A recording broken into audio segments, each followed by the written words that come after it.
అంతవరకే. కానీ ఫ్యామిలీ కూడా మీరు తమ్ముడిని ఇంట్లో ఉండొద్దు అంటాం కారణం ఏంటి? తమ్ముడు అభద్రతను ఫీల్ అవుతున్నారా? తమ్ముడు ఆస్తి అడుగుతున్నాడా? తమ్ముడు పెళ్లి చేసుకున్న వివాహం మీకు నచ్చలేదా? అగైన్ మీరు అడిగింది ఏదైనా సరే నా ఫ్యామిలీ ఇష్యూస్ని మాట్లాడు. నేను లెటర్ పెట్టిన దాని గురించే మాట్లాడతాను. ఇవన్నీ మీరు ఏమన్నా ఊహించుకోవచ్చు. కానీ సుమాను పెళ్లి చేసుకున్నాడు, బిడ్డను కన్నాడు. అది శుభకార్యం, అది మంచిది. I hope he lives 100 years with good health and wealth.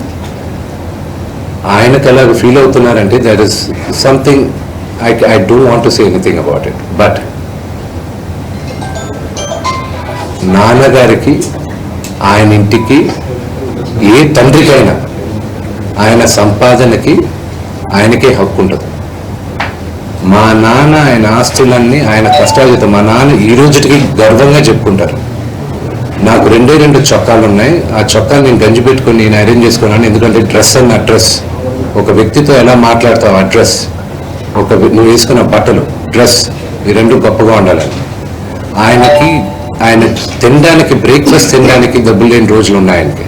ఆయనే గర్వంగా చెప్పుకున్నారు. మీ అందరి ముందు కూడా చెప్పుకున్నారు. ఆయన అక్కడి నుంచి ఆయన